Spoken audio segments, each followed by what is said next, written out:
US, Australia, India push back on Chinese influence.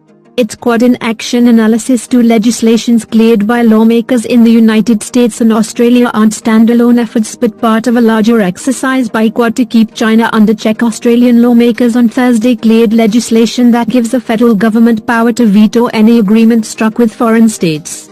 The lawyers seem to be targeted at China that had signed up the South Australia state of Victoria in 2018 for President Xi Jinping's signature Belt and Road Initiative. Australia's policies and plans, the rules that we make for our country are made here in Australia according to our needs and our interests, Prime Minister Scott Morrison told reporters in Canberra soon after.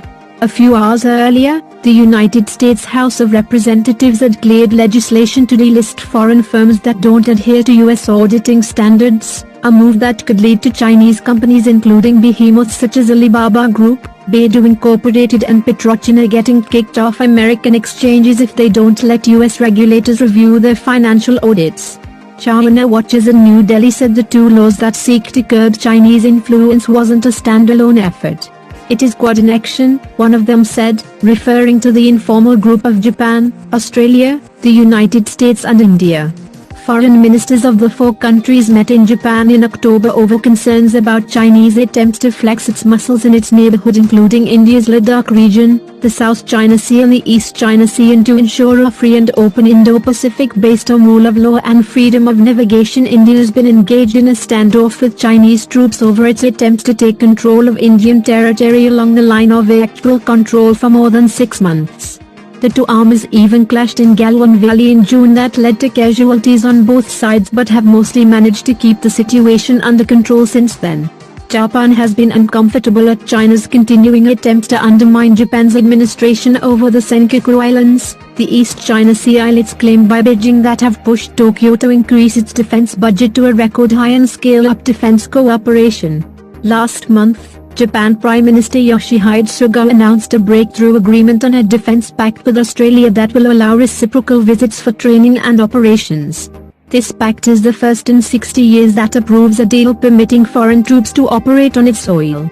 You can see a concerted effort by Quad, the three middle powers, India, Australia and Japan, backed by a superpower, the US, to not only reduce the influence of China in their respective countries but in their respective regions. Sometimes, far beyond, the official mention above added.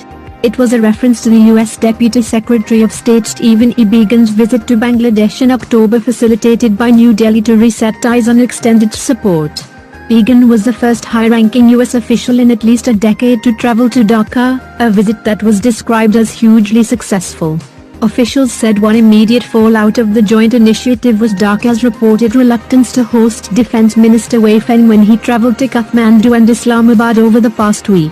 It also was in the context of the larger effort to contain China's influence that New Delhi has resumed diplomatic engagement with Nepal, sending top officials to Kathmandu to repair relations with the Himalayan nation that had upset India over its controversial political map that included Indian territory.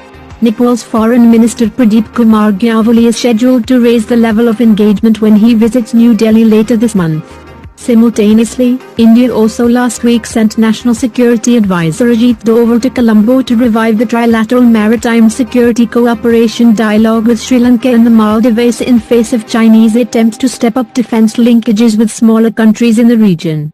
New Delhi had suspended this dialogue to expand maritime security cooperation in 2014 after its relations with the Maldives soured under the previous Abdullah Yameen regime, who was seen to be acting under Chinese influence.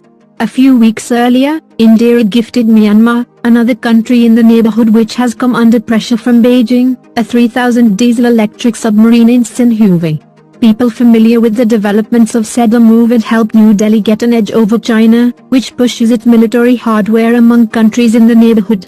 Please save the trees and nature. Please subscribe to our channel. Thank you.